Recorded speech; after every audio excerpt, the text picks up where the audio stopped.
Hello, my friends. Have you ever felt tired, unlucky, and ready to give up? But deep inside, a quiet voice said, "Keep going." Today, I want to tell you a beautiful story about that feeling. Welcome to Talk Fluent English. My name is Michael, and in this channel, I help you improve your English with simple stories and clear speaking. Today's story is called The Old Man and the Sea. I will tell it slowly with easy words.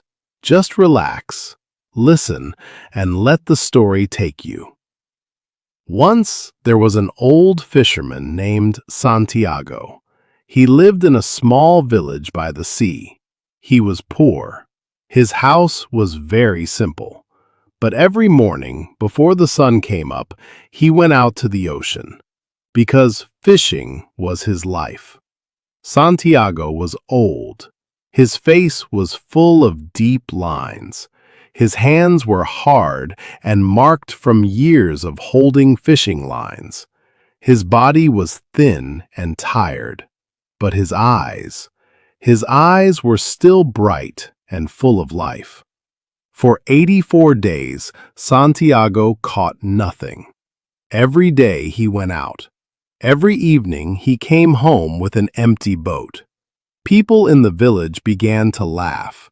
They said he was unlucky. Some felt sorry for him. But Santiago did not get angry. He stayed quiet, and he still believed. He believed that one day a great fish would come. There was a young boy named Manolin. The boy loved the old man. He had learned everything about fishing from Santiago. He brought him food. He helped him carry his things.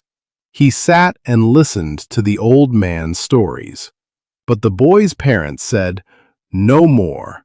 The old man is too unlucky. Work on another boat." So the boy had to leave. Still, every night he came to visit Santiago, because in his heart he never left him. On the 85th day, Santiago woke up very early. It was still dark. The boy came to help him prepare the boat. Santiago took water, fishing lines, and a few small fish for bait. Then he pushed the boat into the quiet sea and rowed far away from the village. The sea was calm and dark. Santiago watched the birds. He looked at the color of the water. He knew the sea like an old friend. He loved it, and he respected it, because he knew it could also be dangerous. He put his lines into the water and waited. Suddenly, one line moved. A fish was there, a big fish. Santiago waited patiently. He let the fish take the bait completely. Then he pulled. But the fish was strong. It did not come up.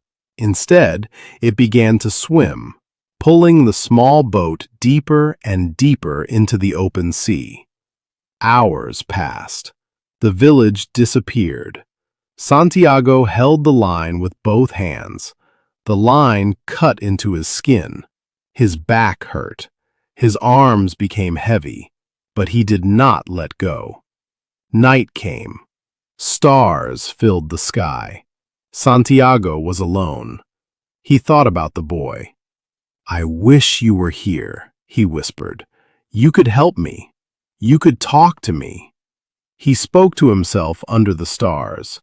He fought the pain in his hands. He fought the tiredness in his body.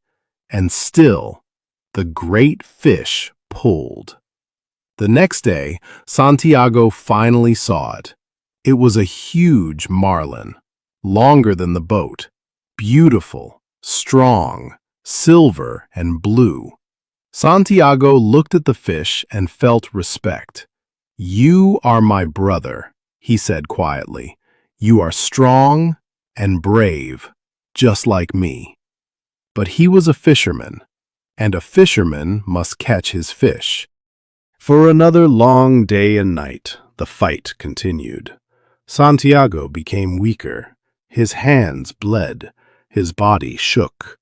Black spots appeared in front of his eyes, but every time he wanted to stop, he told himself, "I must continue."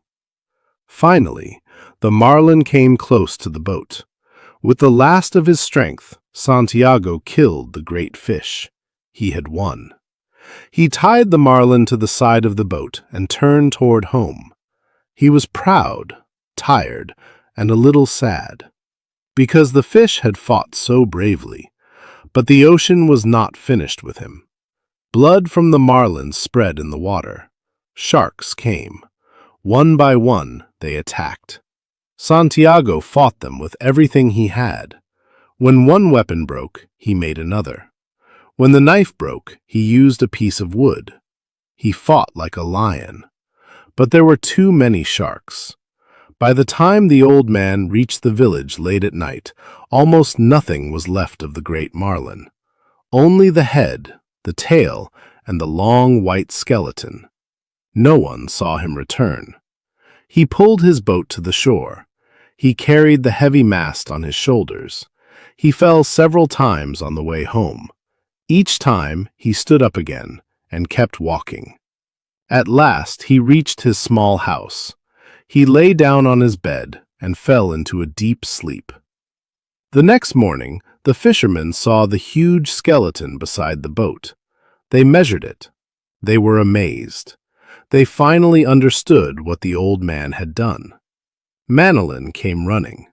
When he saw Santiago's injured hands, he began to cry. He brought coffee. He sat beside the old man and watched him sleep. And in his heart he decided, "I will fish with him again. I don't care what anyone says." Later, Santiago woke up. He was weak, but he was alive. He had lost the meat of the great fish, but he had not lost his dignity.